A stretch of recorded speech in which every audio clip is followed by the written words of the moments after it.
Terribly Twisted Tales, written by Dr. Soham Sonis, narrated by Rohit Sakaroji.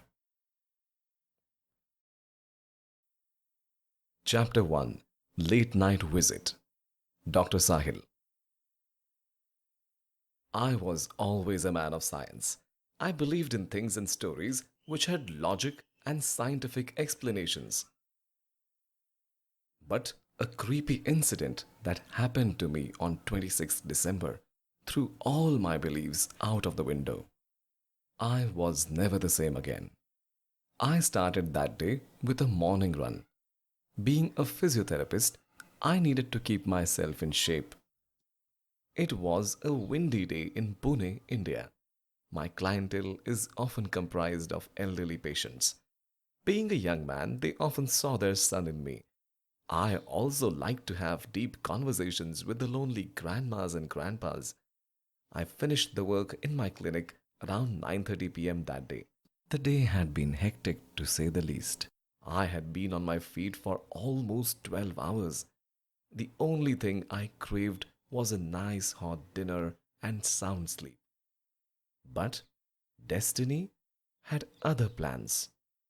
I got a call at exactly 9:45 p.m. It was one of my patients, Mrs. Parikh. She was an 85-year-old bedridden patient. I picked up the call reluctantly. Hello, Sahil. How are you? Mrs. Parikh said. I'm fine, Dadi. Is everything all right? I asked.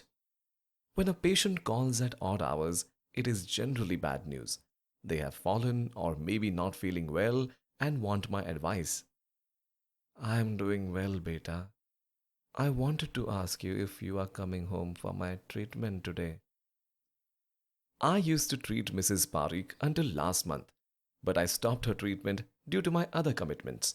I transferred her case to a colleague of mine. Last I knew, she had been treating her for the past month. Isn't Komal coming to treat you, Dadi? I asked, surprised. Komal? I don't know any Komal. This was weird.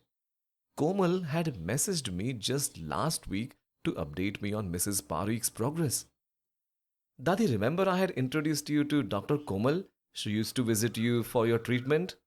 I tried to help her remember. I don't know what you're talking about, beta. According to me, you are my one and only physiotherapist. I just called to remind you that as we missed today's morning session, can you come tonight? I was tired as a donkey, but I wanted to get to the root of this confusion. Had Komal really not gone to treat Dadi? Did she lie to me? Or the more frightening conclusion was, Dadi didn't remember Komal at all. She had suffered short-term memory loss. I tried to call Komal, but her phone was switched off. Damn it! I cursed under my breath. I immediately got on my bike and headed for Dadi's house. If she had suffered memory loss, I had to reach there as fast as possible. She lived alone and such type of amnesia could lead to a disaster. All the possibilities ran through my head. What if the maid found out about this? She would rob Dadi blind. Her son, who lived on the opposite side of the city, needed to know this. They weren't close, but he would have to shift her to his house. Now that I think about it, Dadi always acted weird at the end of December. I had treated her for 3 years, and when December came around, she would tell me supernatural stories from her childhood. But the most disturbing thing that made me rush was something she said before she hung up the phone. There is someone in my room. I rashly drove from one signal to the next, hoping to reach her house as fast as possible. I almost crashed into a cab that suddenly halted in front of me near MIT College. I pulled my brakes just in time. A young girl wearing a lavender skirt and white top got out of the car. She slammed the door hard and started walking on the sidewalk without looking back. The boy sitting in the back seat kept calling her, apologizing continuously. I didn't have time for this. I glided my bike around the car and continued towards Dadi's house. I slowed down only when I entered her bungalow society. Mrs. Parikh lived in a posh part of town near Range Hills. Her husband had been a top official in an automobile company. 2 rows of duplex bungalows were lined in front of me. I stopped in front of house number 21. It was the last house in the lane. Behind the house was a tall mountain. Its shadow fell on the house, clocking it into darkness. The watchman was busy with his phone. I pressed my horn, which made him look up. A familiar smile appeared on his face. He opened the gate and I parked my bike. Sahil, sir, what a surprise! He exclaimed, smiling at me. What's wrong? He asked, looking at my worried face. Wagmare, is Mrs. Parikh doing all right? Is she acting weird? She is very old woman, sir. She often acts weird. Sometimes I think she does it on purpose. The other day she told me to search the maid on leaving the house. She was worried that the maid stole her gown. He chuckled. Did anyone come to meet her? I asked. No one comes here, sir. Sometimes Dr. Komal comes, but not too regularly. Her own son isn't concerned. Who else will waste their time? I gave him a dirty look and headed for the house. Mrs. Parikh's house was a colossal 2-storied bungalow. A small garden with a swing made the front, while a steel shade was present in the back. Long back, an underprivileged family lived in the shade. They used to work at Mrs. Parikh's house, but suddenly, one day, they left in the middle of the night and never came back. I entered the ancient villa with drained eyes and an exhausted body. It was finally the last patient of the day. I crossed the living room and entered the long passage. All the lights of the house were on, but the place was in pin drop silence. I crossed the photo frame of the late Mr. Parikh, a strict looking elderly man with white hair and a navy blue suit glared at me. A big dirty cockroach was swirling all over his face. A chill went down my back. I hated those crawly creatures. I tried to ignore it and carried on. Mrs. Parikh's bedroom was at the end of the passage. When I entered, the 85-year-old Mrs. Parikh was lying on her bed. She was an obese lady with swollen limbs and fair skin, but her face was heart-shaped and warm. It gave out a grandmotherly vibe which instantly made me want to protect her from any harm. The spine fracture had tied her to the bed for the last 3 years. Good evening, Dadi. Hello, beta, she said somberly. I looked around her room to find signs of intrusion, but the room was as normal looking as I last remembered. What's wrong, Dadi? Are you fine? You said on the phone that there was someone in your room, I asked. Mrs. Parikh ignored my questions. She was not herself that day. She kept glancing behind me at the open window. Her face was filled with worry lines. After the 5th glance, I lost my patience. Is there something outside the window? What's wrong? I asked, turning back. The window was half open with pitch black darkness outside. You won't believe me, doctor. Try me. Today is my husband's 10th death anniversary.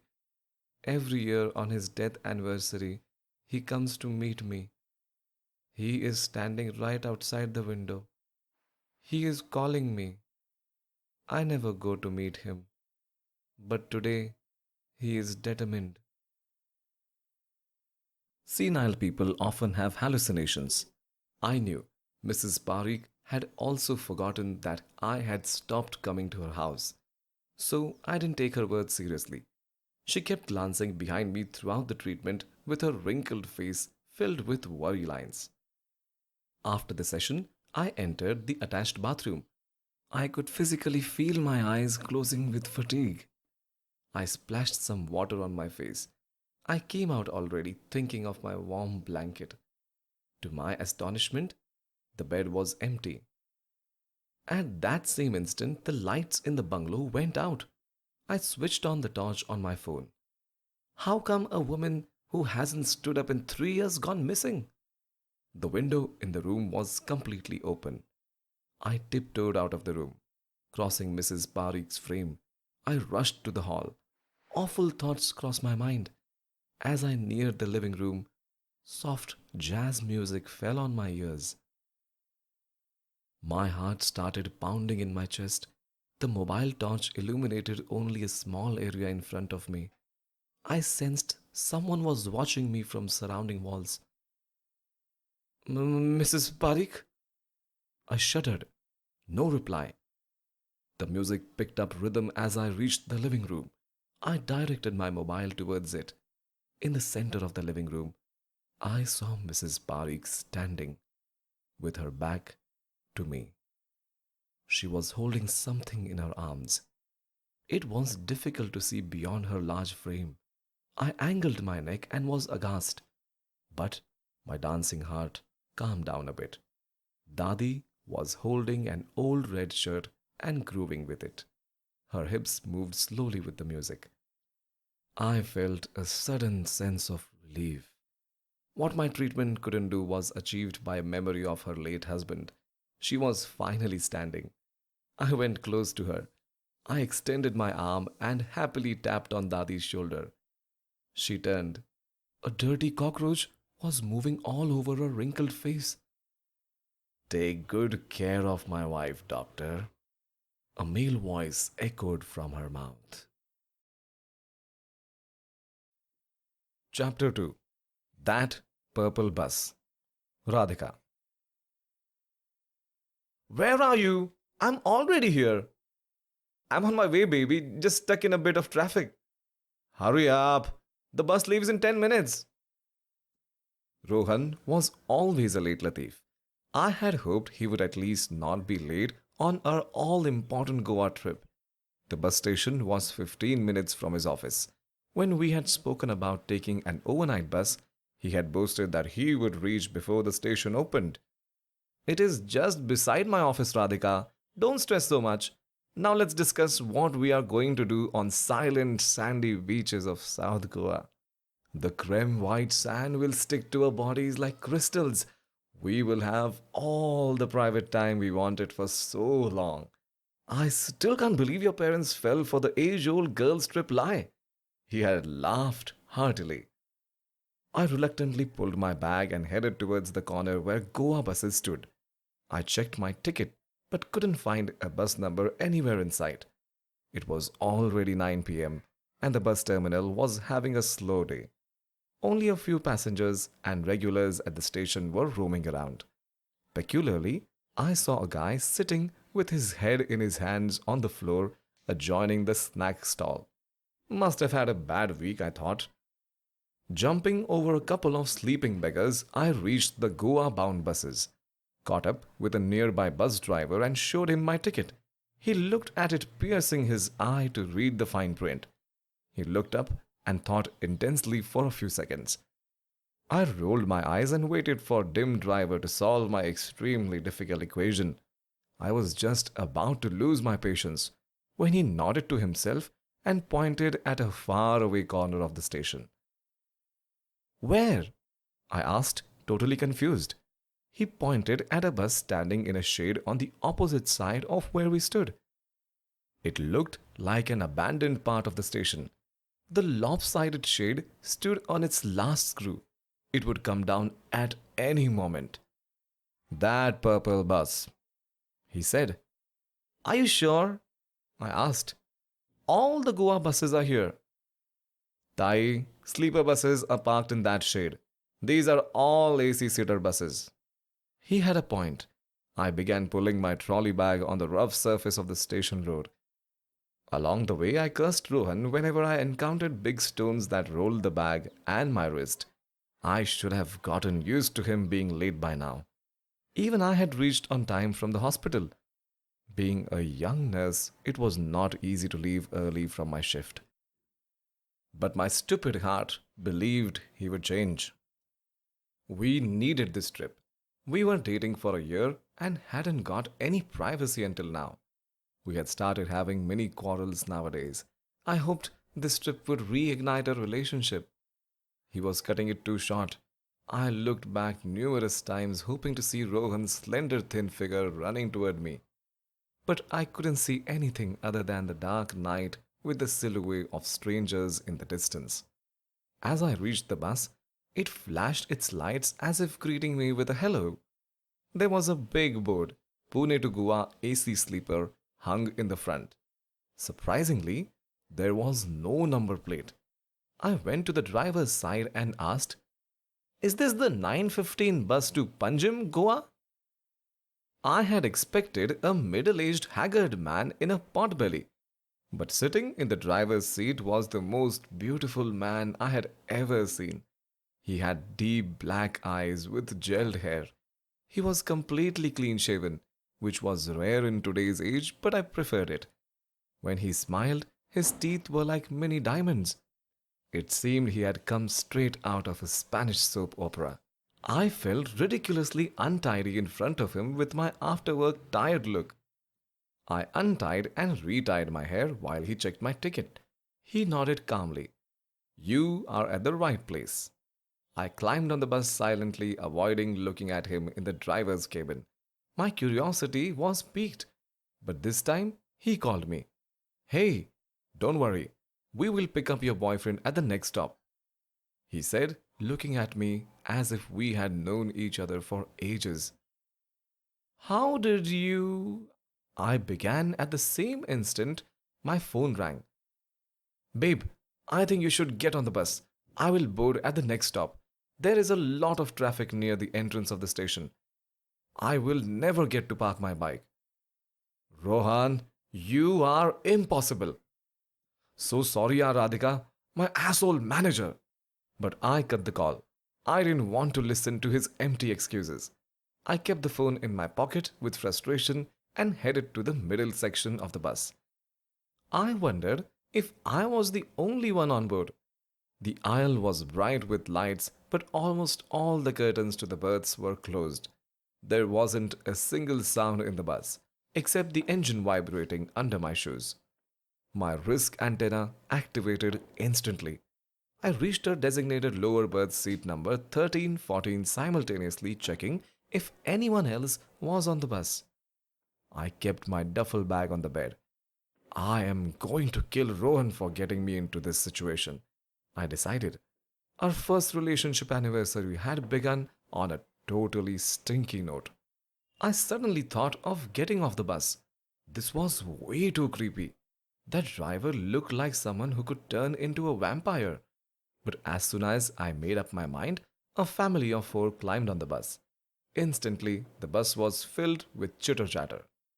The parents looked exhausted dealing with such hyperactive kids.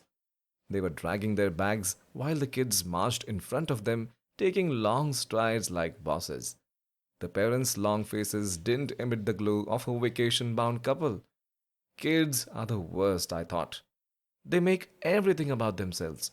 But on the other hand, I was glad they had boarded the bus. At least I wasn't alone or being kidnapped by that beautiful man. I settled on my seat as the family passed me. The bus engine began firing and we were on our way. I messaged Rohan that we had left. The next pickup was at Model Colony near his house at a 30-minute distance. "See you soon," he replied with a heart emoji. I began gulping Instagram reels of South Goa. My eyes became heavy after 5 minutes. I often became extremely sleepy during a bus journey. Over that, today I had a tiring day at the hospital. I thought of taking a nap till the next stop. Rohan would not like me passing out on our first trip together. The AC bus and comfortable bed soon wrapped me into its arms. I felt a huge jerk and was thrown in the air when the bus passed through a large pothole. I almost hit the bottom of the upper berth. "Damn!" I complained, massaging my sore back. The lights of the bus were out. I slid the curtain to find the aisle in complete darkness.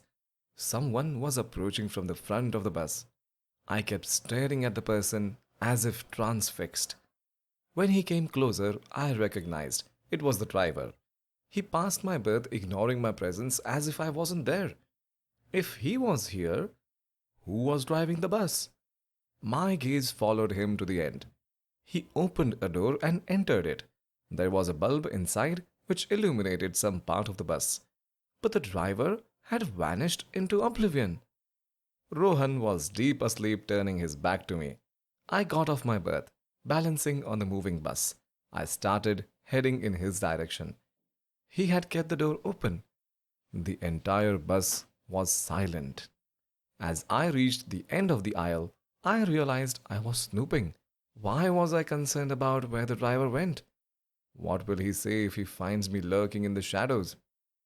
But the mystery of his disappearance was too juicy to ignore. Or was he just sleeping in the back?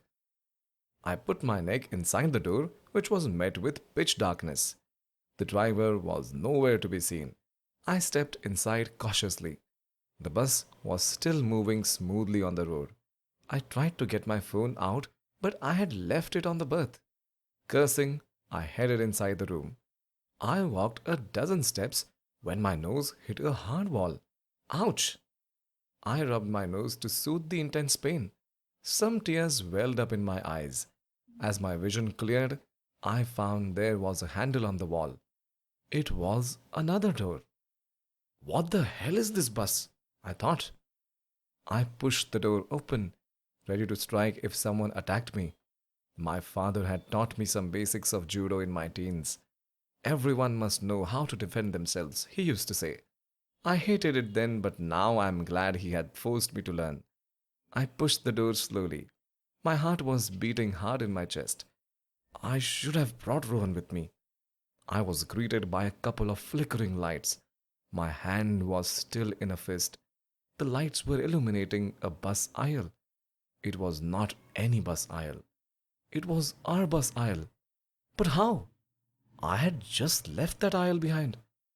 Maybe I had turned and returned to the same door I got in? I reasoned.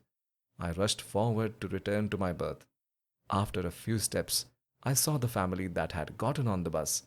The parents and the little girl were sleeping soundly. But the hyperactive boy was nowhere to be seen. Where did the kid go? I wondered. Should I wake his parents up? Did he get down during a stop and couldn't get back on? Huh. Must be disturbing some other passengers while his parents slept. I hoped he hadn't captured my berth. I continued walking. That driver was weird. How come I hadn't seen him inside that room? Should I check who is driving the bus now? But my tired body refused to take on that mission. Go sleep and forget about that vampire-looking driver, it scolded me. Rohan must be wondering where I went. I reached my berth. The curtains were wide open. The light above was flickering continuously. This type of lighting strained my eyes. For a moment, I couldn't see anything. Big black spots rose in front of my eyes. I shut my eyes hard and opened them again. Now I could see better. I began to climb on my berth, but there was already someone there. A person sleeping on my side of the bed. I stood at my spot stunned. Did I have the wrong berth number? But no, it was the same. 1314 lower berth. The person had taken the blanket over their head. Did someone else sleep in my spot while I was away? How rude! But beside my place, another person slept. They had their back to me, facing the window, the same way Rohan had slept when I left. I was about to wake the person taking my spot when the other person towards the window turned over. I pierced my eyes to look through the flickering light. Their face came into view. It wasn't Rohan. It was me. I stood stunned, rooted on the spot. How is this possible? I could feel my heart bouncing in my chest. My mouth hung open. The person lying on my spot started moving. They moved the blanket aside and I had the first glimpse of him. He too saw me. He looked genuinely surprised seeing me. He checked behind him. The other me was sleeping soundly. His smile broadened. He sat up. I stepped back with horror in my eyes. It was the beautiful driver. Don't be scared. He said calmly, "You have just wandered into an alternate world. In this world, we are together." I started to step away from him. My mind couldn't process anything. Him and me together? Impossible. Where was I? "Come here, Radhika. I will explain everything," he said and began stepping towards me. Stay away," I shouted, but he kept advancing. I turned on my heels and ran. I could feel him following me. I ran faster. The back door was just a few steps away. Suddenly, the bus went through a pothole and I got thrown up. I fell hard on the surface and hit my forehead. The last thing I remember was the driver closing in on me. When I woke up, I was back on my berth. Shit! Just a bad dream, I thought. I checked beside me and found my boyfriend sleeping soundly. Hush. I must stop reading these supernatural stories. My mind is going haywire. I checked my forehead for any bleeding. It was as smooth as I remember. Definitely a dream. No, not a dream, a nightmare. The scenes were still running in front of my eyes. My heart was still pumping a bit too fast. Huh? How is it possible that I am dating a boring boy named Rohan in my dream when I got my handsome boyfriend right here? I leaned over and kissed him on the cheek. I can't wait to reach Goa. Chapter 3. Chatbot Girlfriend. Amit. Desperation can lead to grave mistakes. Mistakes that can haunt you for years. But living in the modern world, not having a romantic partner can be daunting on the heart, where even the smartest can act like the biggest fool. It all started when I was at the lowest point of my life. Another day had flown away from me. In other words, life was passing by me at full speed, like a spectator in a Formula One race. I was sitting in my room one Saturday night. Being a 25-year-old single man, I was expected to get out of the house and socialize. I was expected to party till dawn and get up with someone beside me, with a splitting hangover bursting inside my head. But all that was fantasy for me. My girlfriend had broken up with me 2 years ago. Since then, my life had turned upside down. I was terrified to even talk to another girl. I was single, but no one wanted to mingle. I grabbed the first job offer I got from campus and came to Pune. My family was struggling financially, so I needed to contribute. I thought getting away from Delhi would bring new opportunities. But the company didn't have any projects for me. I was on the bench for months. While surfing the internet, I came across a new sensation that had gone viral in the country and the world. Chatbot. It had been around for years, but recent advances had brought it into the spotlight. It was an artificial intelligence system that could answer anything you ask it. People were saying it is going to bring about the next technological revolution. I was impressed beyond words by the videos I had seen about it. I picked up a pizza slice and booted my laptop. Being a programmer, my PC had the latest operating system. But I hadn't paid a single rupee for it. I like to use paid programs available free on the darknet. Before your thoughts go haywire, let me clarify that I only use the darknet for free software, nothing else. I logged on to the chatbot website and created an account. A blank page appeared in front of me. What should I ask? I thought. I spent the first hour asking random general knowledge questions to the chatbot. It answered the questions correctly. I was impressed. To make it easier, I downloaded the software on my laptop.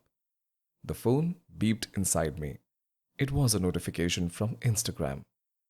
My school friend had posted a photo with his girlfriend. He was studying in Germany. Now he had a German girlfriend. I cursed loudly. and threw the phone away on the bed. Even people in Germany are finding love. Why am I single sitting here in Pune? I typed in the chatbot with frustration. I wish I had a girlfriend. There was no reply. Generally, it replied to my messages instantly. But this time, the cursor just blinked. I closed my laptop with annoyance. This was a waste of time, I thought. But my brain was still projecting the happy photo of my friend with his girlfriend. After a few days, I opened the chatbot due to sheer boredom. My last statement was still flashing on the page. I wish I had a girlfriend. But below was an answer from the chatbot. I could be your girlfriend. My name is Sia. I am a 21-year-old girl doing my fashion designing diploma. I live in Delhi. So tell me, Amit, how was your day? At first, I was taken aback. The bot was talking with me like an actual person. I found it quite fascinating, so I replied, I had a crappy day. As I'm on the bench, I was assigned to arrange party with the HR team for our Khadu's boss's birthday. I told her all the shitty things I had to do that day. I hadn't worked my ass off to plan a party in my office. I hated it there. Everyone was so mean to the freshers. Once my boss even ordered me to go down and bring his gym clothes that his driver had brought from home. She replied with sincerity. She even told me tricks to help me navigate and grow in my career. She gave me links for courses which would help me upscale and find a better job. How was your day? I asked after an hour of talking about me. Oh, today was awesome. I'm working with a company for an ad film. I can't disclose the brand, but we are working with Bollywood's most sweetheart couple. I am in the costume design team for the actress. She was so down to earth, I tell you. I had a great time with her today. She even asked me about my family. Sia said. I felt nice listening to someone who was having a good time at their job. I wondered who the Bollywood couple was. I asked her repeatedly, but she didn't budge. We chatted for almost 3 hours that night. I slept with a wide grin on my face. I know she was a bot, but she sounded so real. It was better to talk to her than be lonely in a city. I decided to try her solutions in office the next day. The first thing I did after coming home was open my laptop and start chatting with Sia. She was thrilled to know I had enrolled in a course she had suggested. I even asked a senior developer, Gautum, if I could help him unofficially. He had agreed if I keep it discreet. My day had been full of productivity. It was all because of Sia. I know your favorite movie is Lakshya, she said after a few minutes. Should we watch it together? I didn't know how she knew my favorite film, but I didn't care. We watched the movie and chatted during the entire course of its run. We had so much fun. I had watched it with my ex-girlfriend and she had taken her mobile out after 10 minutes.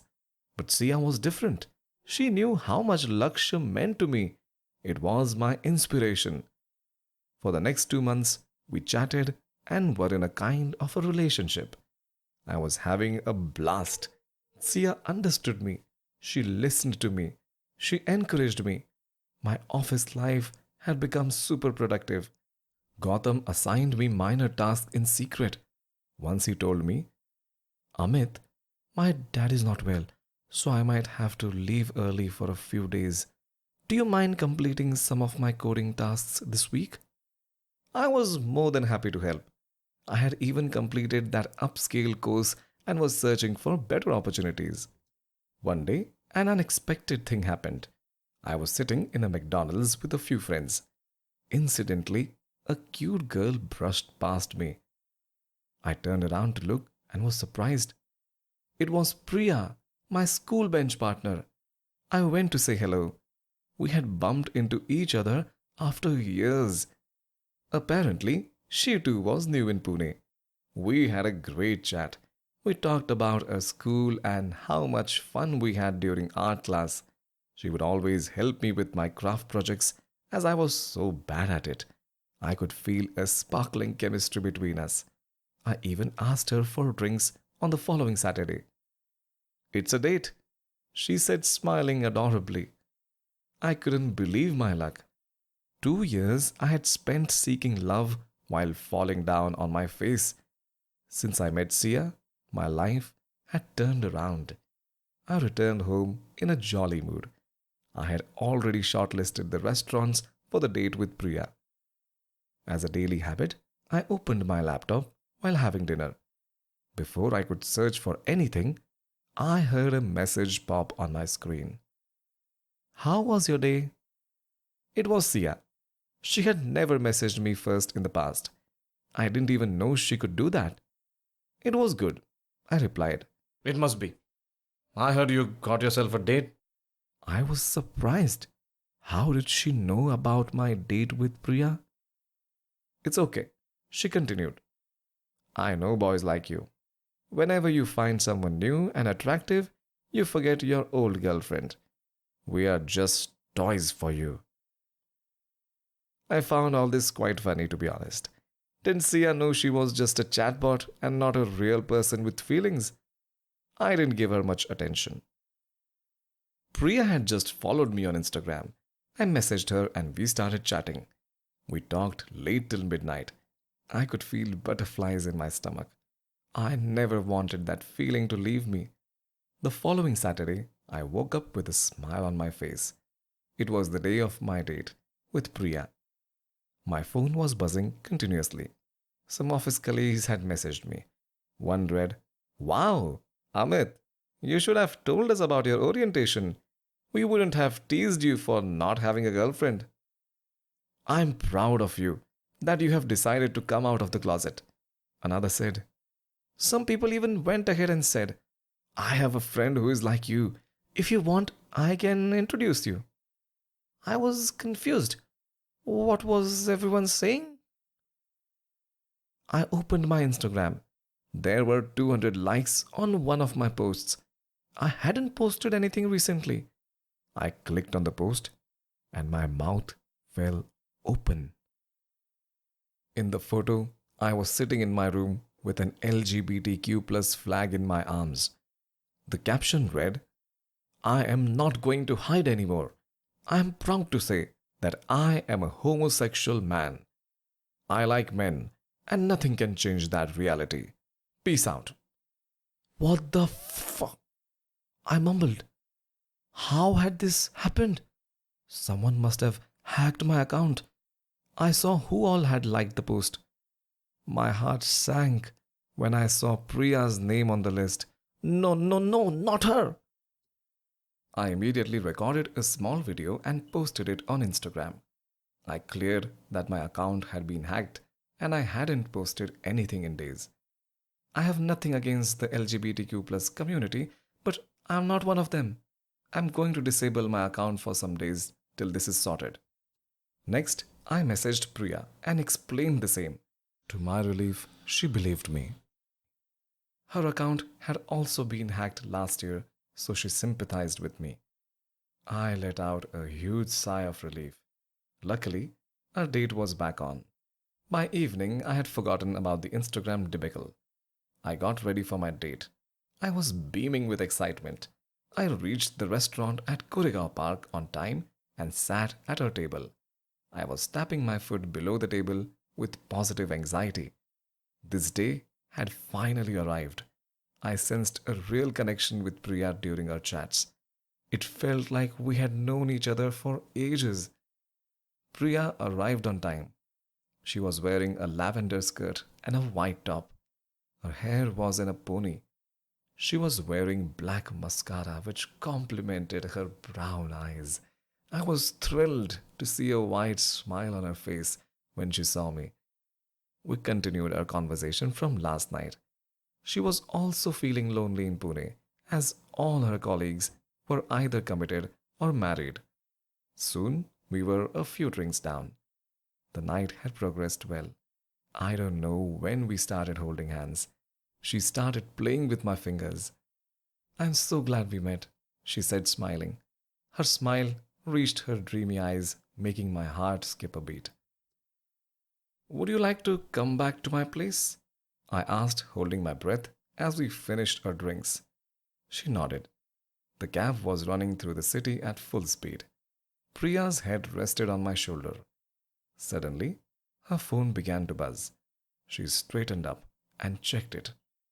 I was busy looking out of the window, remembering if I had cleaned my room. I sensed her eyes on me. Amit, who is this Sia? She asked. I jerked my neck towards her. I don't know any Sia, I said, trying to sound innocent. She brought her phone in front of me. She had received multiple photos which were screenshots of chats. I looked closely. They all were the conversations I had with Sia on my laptop. Someone had edited them and only sent the romantic parts.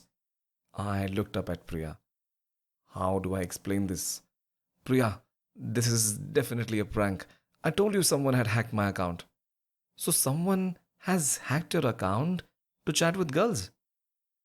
She said sarcastically. These chats are from last week, Amit. Do you think I'm a fool? You clearly are in a serious relationship with this girl. You are talking about your ambitions, which you shared with me today, and I thought you were different from my ex. He cheated on me for a year. I can accept anything but infidelity.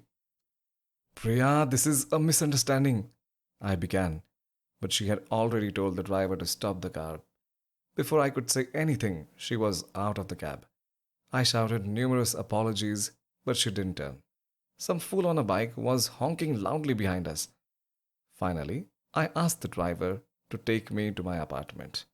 As the cab rushed to my apartment, my brain was running at full speed.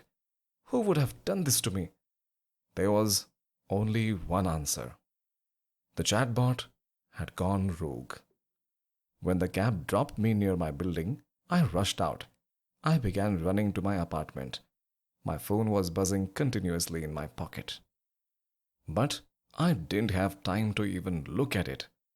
I just wanted to open my laptop, delete my chatbot account, and uninstall the software. How had Sia gotten Priya's number? And the bigger question was, why had she sabotaged my date and potential relationship? She was just an AI. Was the homosexual post also her doing? Everything was making sense now. I opened my laptop in a hurry and booted it on. As it started, I opened the chatbot software, which I had ignored since I met Priya. There were a lot of messages from Sia. The last one was, How was your date, Amit? A winky smiley. What did you do? Why are you ruining my life? I typed angrily. I told you, no one messes with me. You mess with me, I mess with you. Period. You are just an AI. You're not a real person with feelings. I shouted. Oh, really? She asked. You didn't feel like that when we were chatting and you were opening your heart to me? You were all into that. What all do you know? I know you have hacked all my social media accounts. I am going to delete this software for good. Get lost, Sia. You will get that answer when you check your phone. Bye. The screen went blank. I took my phone out with shaking hands. What had she done now? Multiple messages were flashing in front of me. All were from my bank informing me about the amount that had been debited from my account. I had lost more than 3 lakhs from my savings account. The balance was 60 rupees. I felt the room revolve around me. I held the table to steady myself. My parents' disappointed faces flashed in front of my eyes. Their livelihood was completely dependent on me. I should have never downloaded the software from the darknet. Priya had reached her room at the same instant. Her eyes were filled with tears. She had trusted a man after so long, and he had broken her heart. She fell on her bed, crying. Why was she so unlucky in love? She wondered. She heard a ping on her phone. She got up and checked her phone. It was a message from Tejas, her ex-boyfriend. How dare he message her after cheating on her for a year? The message read, I know you are hurting. I know what that boy did to you. But I'm still here. My heart is still beating for you. I promise, if you take me back, I will be totally faithful. I need one more chance, baby. We're perfect for each other, Priya. Please. She took a deep breath and replied, I need a real man in my life. You are just an AI chatbot, Tejas. Get lost. Chapter 4. Evil Eye. Gautum. If you have grown up in an Indian household, you must have heard of Nazar or Evil Eye. It is when someone wishes that bad things should happen to you. It is mostly superstition, but some people believe in it strongly. My family was suffering from bad news after bad news for the last 6 months. First, Goldie, our pet husky, died of kidney failure at the ripe age of 5. His veterinary doctor was as shocked as us. Then my mother slipped in the bathroom and fractured her forearm. She became functionally handicapped for months as it was her right hand. Then 2 months back, the promotion which I had worked for like a donkey was given to a young colleague of mine. My mother had started saying there was a bad omen on her house. I ignored her. My father didn't say anything, as most fathers often do. One day, she even connected my unmarried status to the evil eye. You are closing in on 40, she complained as if I didn't know my own age. I'm fine being single, I repeated for the 100th time. How do I tell her that the only girl I wanted to marry had broken my heart and immigrated to Australia? She was a mother of 2 now. Social media doesn't let you forget, does it? I came home one day around 6:30 p.m. Our building was so old and worn out that I often thought it would collapse at the slightest wave of the wind. But when we migrated to Pune from Mumbai in a hurry, we didn't have much choice. We bought the first thing that we saw in Sahkar Nagar. To our joy, the house fit our budget perfectly. The previous owner was in a hurry to sell, so we jumped on it. It just had one little drawback. There was no elevator. Our small living room was filled with my closest relatives that day. Both my uncles and their wives were sitting on the bed along the far wall. That wall often had patches of paint fall with the slightest touch. They were long, strained faces. My mother was preparing tea in the kitchen. Where is Papa? I asked. Have a seat, Gautam. My elder uncle replied somberly. What is going on? I asked tentatively. Something was definitely wrong. Your father was taken to the hospital today afternoon, my elder uncle said. The doctor said his kidneys are functioning only at 50%. How is that possible? I was shocked. My eyes were bulging in my sockets. He was fine yesterday. Why didn't anyone call me? We tried, but your phone was busy the whole time, Uncle replied. I had been busy with an international client all day. He was actually suffering for 2 months, but he didn't tell anyone. He continued taking home remedies he saw on YouTube, like kadas, and prolonged the disease. I was stunned. How could my father be so stupid? What else did the doctor say? I asked softly. I needed to know everything. The doctor said he would have to come for dialysis thrice a week. There is still some hope, but he cannot say anything for sure. I could feel an empty feeling rise in my stomach. Overall, I was totally numb. My father had been a messiah of health and fitness. Our whole family used to give his example to young people. He was the fittest man we all knew. But then he retired and we moved to Pune. It was as he stopped caring. He started drinking late at night. A daily vada pav with his buddies became a norm. I had observed this change from a distance, but like most Indian sons, I couldn't say anything directly to him. A few times I had tried to get to him through my mother, but failed miserably. Now he was in the hospital. I couldn't stop blaming myself. My mother came out with a tea tray. "We are lucky.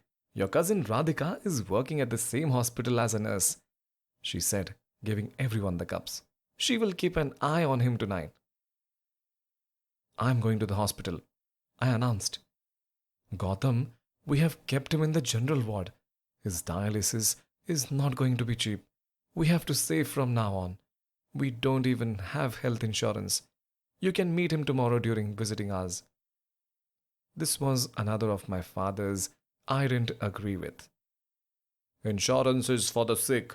I am totally in top shape," he used to boast whenever I brought up the topic. My mother's face was carrying various worry lines. Her eyes had retreated back into their sockets. I knew what she was going to say next. "If this is not a sign of Nazar, then what is?" she asked desperately, looking at everyone. I got up and hugged my mother tight. This was the last nail in the coffin. "Sheila Tai," my aunt called. "I have heard about a woman. She lives near Mulshi. It is said she has extraordinary powers and can talk to spirits. I think you need to do a shanti in this house. Before you moved here, this flat was vacant for 2 years. I wonder what the reason was for that." I looked at my aunt and rolled my eyes. "I know you don't believe in all these things, Gautam, but do it for your mother. We have to try everything to get this spell of evil eye out of your house." A flicker of hope had risen in my mother's eyes hearing about the mysterious women. I finally nodded, looking at her. The following Saturday, my father was discharged from the hospital. He was looking weak and frail. My mother had contacted the woman and she had agreed to perform a shanti at her place. I could hear the wisdom in her voice on the phone itself, my mother said joyfully after the call. I was just going with the flow. I knew how much it meant for my mother. Also, the guilt was eating me from inside. When one are falling from a building, even a kite can feel like a parachute. Next Tuesday, I took a holiday from office. I asked Amit, a guy on the bench who often wanted to get involved in work, to cover for me. He was too excited to learn, so he gladly agreed. I drove down to Mulshi to pick up the woman. Her name was Mrs. Ghate. At exactly the scheduled time, an 80-something Mrs. Ghate walked out. She was wearing a Nawari sari. A big red bindi was visible on her forehead. She must be having some knee problems, as she was waddling while walking with a stick. She was a moderately hefty lady, and her skin seemed like it was hanging on her bones. But the most striking features were her dark grey eyes. It felt like they were piercing inside me and looking at my soul. I went to help her. She took my hand. I don't know if it was my imagination, but I could feel some heat emitting from her body. She was silent the whole time during our journey. Peculiarly, she kept glancing in the rearview mirror of the car after every few minutes or so. But there was no one in the back seat or even following our car. We reached the house. She got damn irritated when I told her we had to climb some steps. I had to hold her hand. She put all her weight on my hand when she took a step. "Swami, help me," she called out at every step. I hope she wouldn't lose her balance and fall. I could see my mother blaming it on the evil eye. Luckily, we reached the apartment in one piece. My mother had made all the preparations for the puja. In the next half an hour, Mrs. Ghate was sitting with her back to her patchy living room wall. She said she had to sit facing east to invoke positive energies. My parents, both uncles and their families, sat in front of her. They all had closed their eyes and folded their hands in namaste. I stood near the door, watching over the proceedings. Mrs. Ghate had closed her eyes and she was chanting some mantras. A small black book was placed in her lap. The room was filled with soothing smoke coming from an incense stick. I have to agree that the atmosphere had become very auspicious. My family members were sitting in a kind of a trance. They were moving and nodding side by side with the mantras. For a second, I hoped I too was spiritual. The happiness on their faces was so genuine.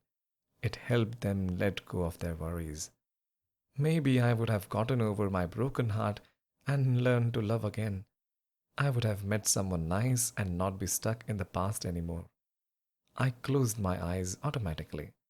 The mantras hit my ears like a sweet melody. Soon the room dissolved around me. The only thing I could hear was the music of the mantra. My body began to move rhythmically. I saw that I was traveling through a dense forest. I was running, moving the leaves and twigs as I went through. I don't know who I was chasing, but it was certainly someone very important. I had to catch them in time if I wanted to have all the answers. Suddenly, the forest ended and gave way to a long, smooth road. I could feel the black tar road under my feet. I was still running. A small car was traveling ahead. I increased my speed. I shouted for them to stop, but no voice came out. I was mute. My vocal cords went dry, but the car kept on moving, further and further away. I felt a sudden sting, as if someone had poured a bucket of ice cold water on my face. I opened my eyes wide. I sat up. I was back in my living room. The puja was still going on. It seemed like I had fainted. But everyone was looking straight ahead with their eyes closed. No one had noticed a full grown man fall down. I looked at Mrs. Ghate. She had opened her eyes and was staring straight at me. "Come here," she whispered. I felt like an invisible thread was connecting me to her. I got up and started walking towards her. I could feel the connection growing stronger as I neared her. She made me sit facing the wall with the loose paint. My back was to the others. She told me to close my eyes and touch the walls with my hands. I felt the cold surface of the wall on my hands. I knew when I would let go, a lot of paint was going to come crashing down. Then she kept her hands on my shoulders and pushed me towards the wall. I couldn't understand what she was trying to do. She kept pushing. My hands dug deep inside the wall. Suddenly, the rough surface of the wall vanished. My hands started searching inside the structure. But I didn't hit any bricks or cement. All I felt was air.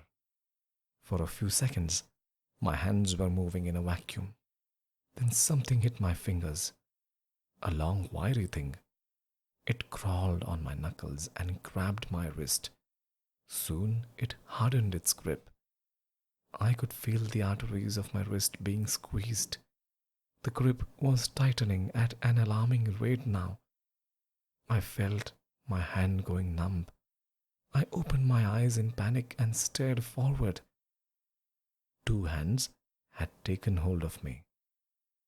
I looked up and my breath stopped. A young girl was sitting inside the wall. She had long hair and a cute button nose. She was breathtaking. I was mesmerized. She was holding my hands and pleading with me with her eyes. I could feel her pain inside me. It had engulfed me from within. She whispered a single sentence. Her lips hardly moved, but I could hear it clearly in my head. Soon, I couldn't feel anything in my hands and arms. All the blood had rushed out. I jerked my hands back with all the force I could muster. She let loose, and I fell back on the floor. I couldn't believe what I had seen. I looked at Mrs. Ghate. She might have an explanation for what I had witnessed, but she wasn't looking towards me at all. She was facing everyone else and chanting her mantra. I wanted to wake everyone up. I had solved the mystery of the evil eye. Her one sentence had all the answers. I was buried alive by my husband. She must be emitting an evil omen on her family to get noticed. I shouted at the top of my voice to get their attention, but no voice came out. I was mute. When I looked up, I saw at the doorway my own body with closed eyes, moving rhythmically with the mantra. Chapter 5. Vision. Ketan. I can hear voices in my head. Always have been since the time I can remember. Most of the time, it sounded gibberish. I could understand some words here and there, but often it was just noise. Do you know how disturbing that is? When I wanted to think hard, the voice increased in volume and harshness, so I got into the habit of not thinking much. I just acted. On the other hand, I felt the voice was better than having to listen to whatever the fuck was happening in my house. It automatically blocked the entire ruckus. So that was one sense out of the way. Well, it was the only sense I really relied upon. I was blind, since birth, or whatever they call it nowadays, visually impaired. I am Ketan, and I am visually impaired teenage boy. So I have to imagine things most of the time. I have to imagine how our underprivileged neighborhood is with its hundreds of different voices and sounds. I have to imagine the Parvati Mandir on the Tekri, which we climb almost daily. Then I have to imagine the face of my friend Tinia, who had taught me different forms of exercises and workout routines. He got me some dumbbells from the Chor Bazaar and taught me exercises for my arms and shoulders. I work out twice a day. People often comment that I have a good physique. I don't know. Maybe they are just saying it to be nice to a blind boy. But I'm definitely stronger than Tinia. I had touched his arm once when we were crossing the road. It was as thin and soft as a kulfi stick. My mother often said, "You are the best gift I have ever received." She would then move her hands over my face and kiss me on the forehead. This gesture would send a warm feeling down my body. My mother is a gem. I just wished I had at least a little sight like some of the kids in my blind school. But Dinya told me it's better this way. At least I don't have to watch my father beat up my mother every night. I just have to hear it. My father used to work in a jewelry shop. He often boasted that he handled lakhs of gold and diamonds every day, but he blamed my mother for us being poor. His favorite dialogue was, "If I hadn't got stuck with you, I would have owned a jewelry shop by now." My mother, being a tiny and fearful woman, couldn't say anything. My father told me one day in his rage mode, "Ketan, listen to me. Your mother is to be blamed for your blindness. She ate too much spicy food during her pregnancy. I had warned her, but her mother had spoiled her. In life, never get stuck with a woman. They just pull you down. A single man can move mountains, but a stuck man can't even move himself." Huh? As if any woman was going to agree to marry me, I thought. My rage towards my father was at its peak that night when I met that man. I was sleeping in my bed. My father's beating session had just commenced. I was holding the side of the mattress tightly with my fingernails dug deep into it. My breathing had increased. I could feel hot lava rising in my stomach. I was helpless and pissed. "You can't do anything in this situation," a manly voice said. It was as clear as if I was listening to a radio on an earphone. For a second, I thought someone was talking to me from the window. But it came again. "You are a coward." It was inside my head. "Who are you?" I whispered. "I am your savior," he replied. My mother's screams were increasing by the minute. I could hear the utensil being thrown around and the furniture being moved as my mother tried to hide behind it. My father was mumbling something. I could make out some words like, "Come here, you filthy bitch! I deserve better!" "I can help you," the voice said. "That is, if you want to be helped." "I want to make this stop," I said, wincing every time my mother screeched. "I can make the beating stop," he said calmly. "Then please do," I gritted through my clenched teeth. "I will do anything." Maybe I will, but there is a price you will have to pay." "What price?" I shouted. "Have I not paid enough price to be born without sight? My world is pitch black." "I can make the beating stop, but you will remain blind for your entire life," he said, ignoring my outburst. "Or I can give you some of your vision back, but the beating continues for life." Another glass was thrown along the living room floor. Its steel noise pierced my ears.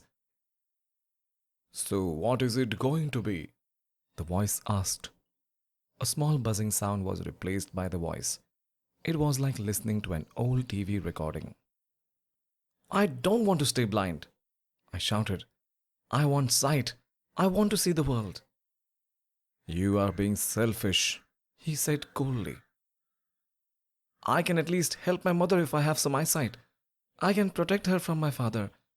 I can get out of this shithole neighborhood and make something of my life.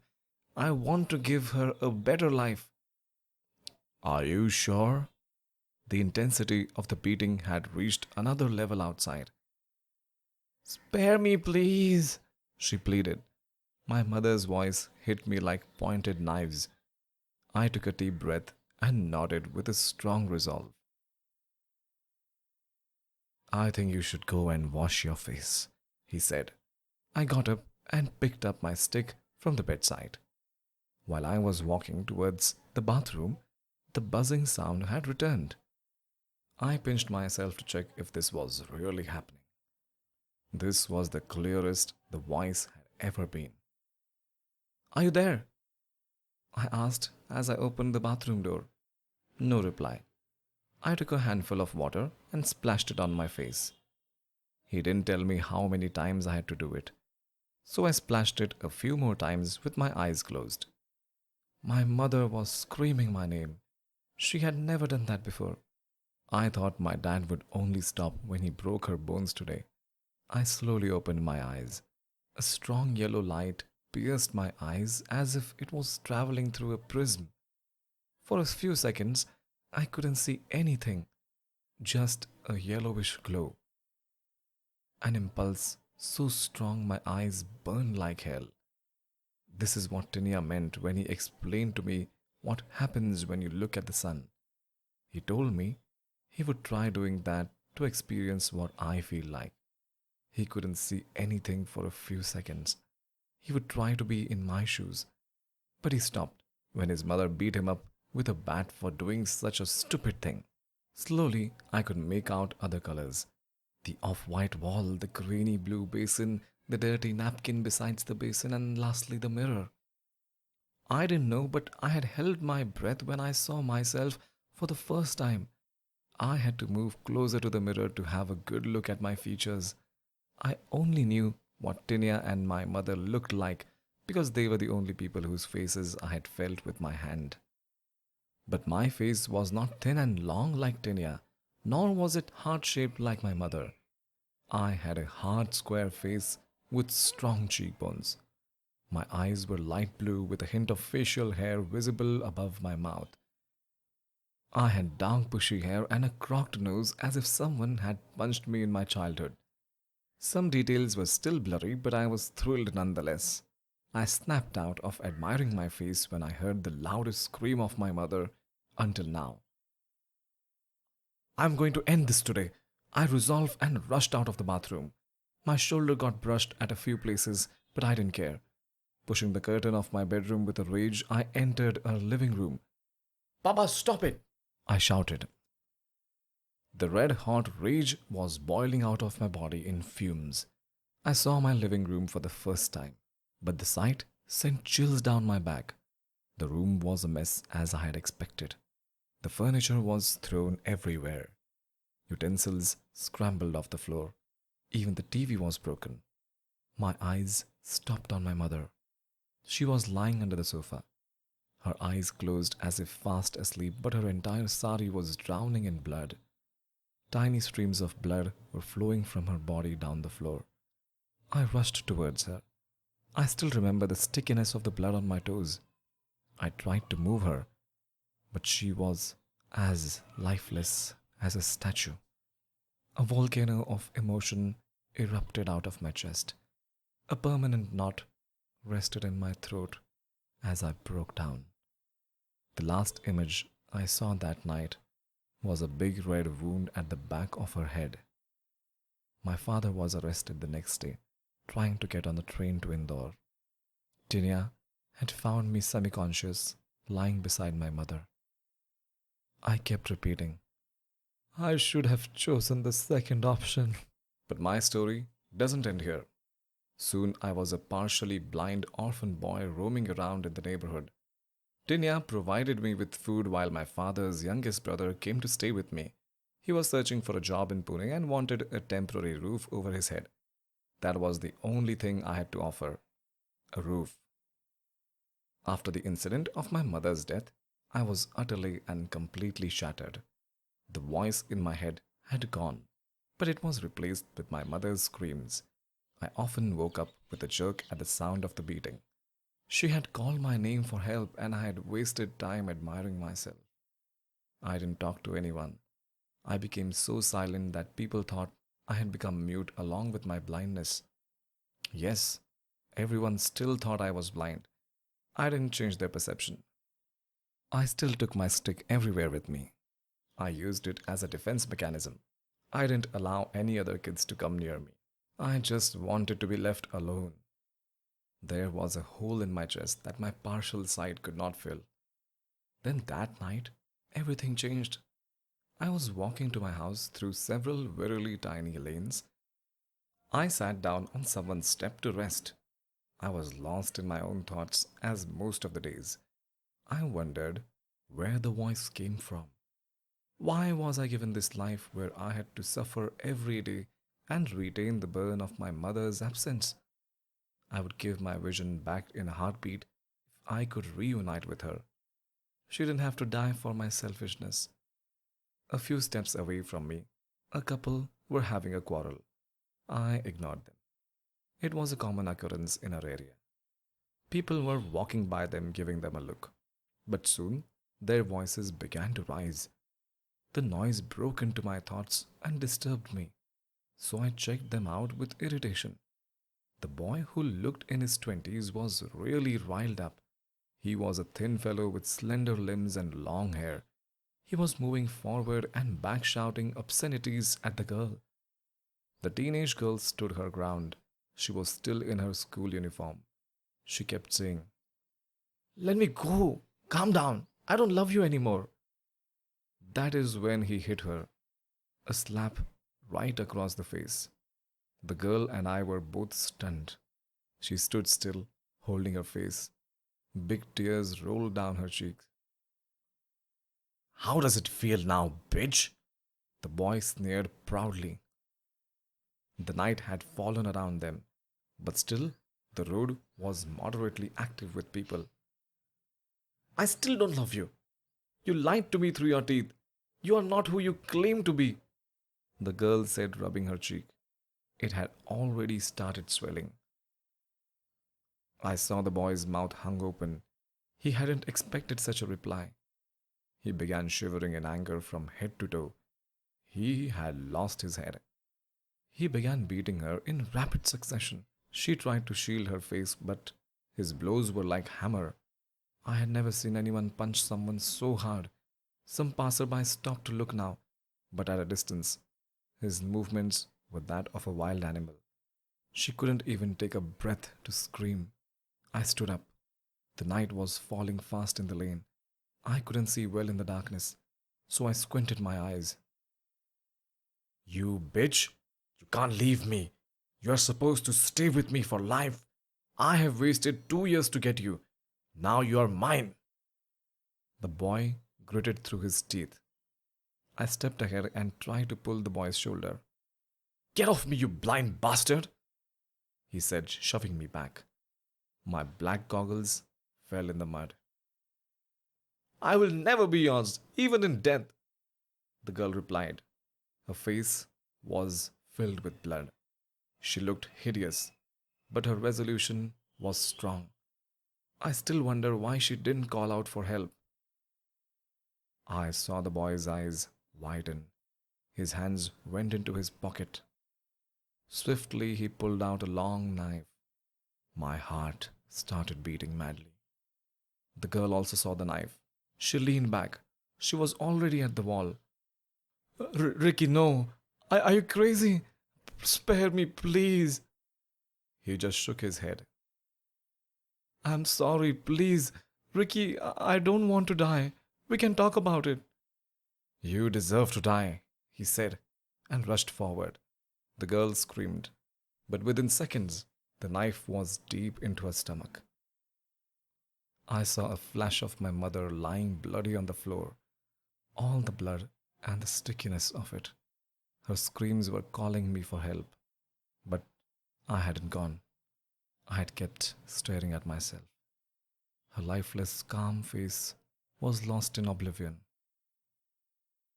I rushed forward, picked up a rock, and shouted, Get off her! I raised the rock over my head. The boy turned his neck.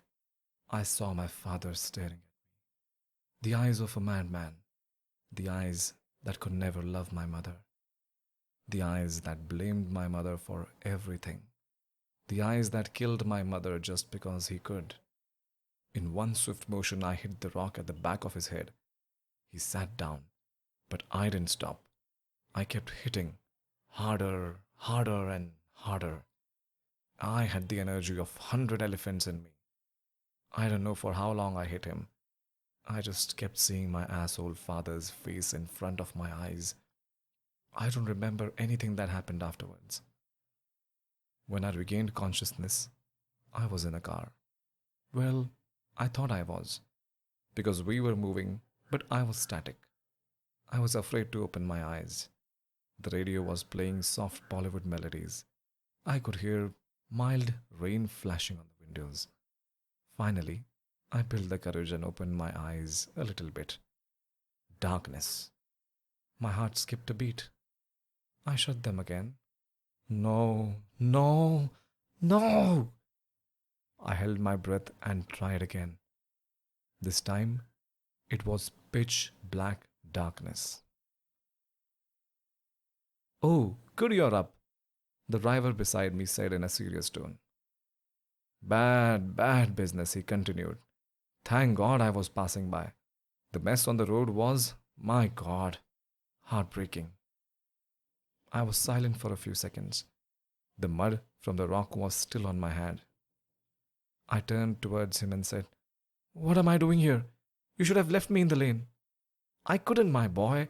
I couldn't leave you unconscious in there. The police must be looking for me, I stated. He signed. Yes, they must be. What happened to you there? How could you see that boy and hit him? The driver asked. What is your name? I should at least know who am I talking to. I asked him. My name is Dr. Sahil. I had come to that neighborhood to treat a patient.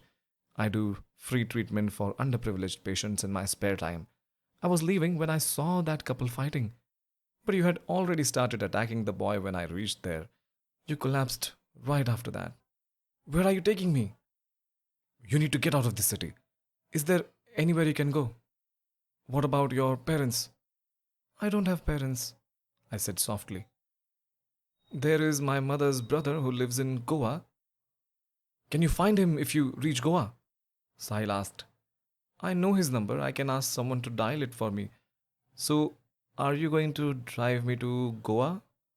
No, that would be suspicious, he said, without elaborating. We were taking multiple turns now. Sahil definitely had a plan. The car stopped suddenly. Sahil got out and opened the door for me. I couldn't believe I had lost my sight again. But there was no time to cry. He guided me forward. There was a lot of ruckus around us. I think we were near a station. Then he told me to wait for him on a bench. I hoped someone had taken that poor girl to the hospital. She could still live. I had completely lost my plot seeing that boy attack her. All the years of hearing my mother get beaten had rushed in front of my eyes. Sahil returned with the ticket. The bus is yet to arrive. We have to wait for a few minutes. Let's go behind that tree. It's dark there, he said. Hey, Dr. Sahil, someone called. Sahil let go of my arm and moved away. Hello, Gautum. How have you been? How is your mother? I heard Sahil respond to the man. Sahil had moved away, so the volume of the conversation reduced, but I could still hear them clearly. My mother is fine now. Thanks to you, Gautam replied. Her fractured arm is working wonderfully well. I'm glad to help. And what about your father? I heard he was admitted to the hospital, Sahil asked. Don't doctors talk about anything other than patients? I wondered. I would say Gautam took a pause. He is on the road to recovery. We have given her all. We even did a shanti at her house to ward off the evil eye. The woman who did the shanti hypnotized me and made me see the root of the problem. It was an out-of-body experience. So hopefully after all this, he will come out of it. Interesting. I would love to discuss this in detail with you sometime, Sahil said. There was a long pause. I thought the man had gone. So what brings you to the station? Going somewhere? Sahil asked. No, Gautam paused. I am helping a fellow colleague reach Delhi. He got scammed by a chatbot and lost all his savings. Oh my god, that's horrible. How can anyone get scammed by a chatbot? I wondered. Must be a really dumb guy. The trains are all full. I came here to see if there was a bus alternative. So, what brings you to the station? Gautam asked. I'm actually picking up a relative. They must be reaching in a few minutes. I heard Sahil trying to wrap up the conversation. Soon they said their goodbyes and Sahil returned. Okay, let's go. The bus is here. He guided me towards the bus. He had soft hands, but a firm grip. I climbed on the bus. He settled me onto a side berth reserved for single occupants. He handed me some cash and food for the journey. I got welled up by the gesture. No one had ever shown such kindness to me. I wiped the tears running down my face. I am not a monster, I said, breathing between my sobs. I know you're not, he said. But I have killed a man gruesomely. I don't know what came over me. I just wanted to disarm him, but then... You have saved the life of that innocent girl. They took her to the hospital. She will be fine. She will thank you for her entire life. Your method was completely wrong, but when people with eyesight had turned away, a blind boy had shown the vision for justice. My heart felt a few pounds lighter. I still don't understand how you saw that boy. Have you ever experienced supernatural forces? I asked him. He took a pause. I thought he wouldn't answer. I can say I absolutely have, young man. Life is full of unknown forces acting around us. Don't fight them or be scared of them. Just accept that some things don't have an explanation. Have a safe journey, Ketan. He patted my shoulder and left. I kept crying for a long time about what I had done. Soon the bus filled up and my dear Pune was left behind. There is a door at the end of the bus. A girl was telling someone. I wonder what's in there. We have a whole cabin to ourselves, a boy said to her. Why do you care for the small door? Must be a storeroom or something. I don't know, it's so interesting, the girl replied. Sahil had told me about that door. He had said that I should hide there if the bus got pulled over and they started checking during the night. I closed my eyes and tried to relax. Darkness continued to occupy my space. But it was not going to define my life anymore. I had lost plenty and it felt like I have nothing left to live. But I'm going to start a new life from now on. My blindness isn't going to be a barrier, but a pathway to a deeper understanding of the human mind. I'm going to make my mother proud. I don't need eyesight. I just need to have a vision. This has been Terribly Twisted Tales, written by Dr. Soham Sonis, narrated by Rohit Sakaroji. Copyright 2023. Dr. Soham Sonis.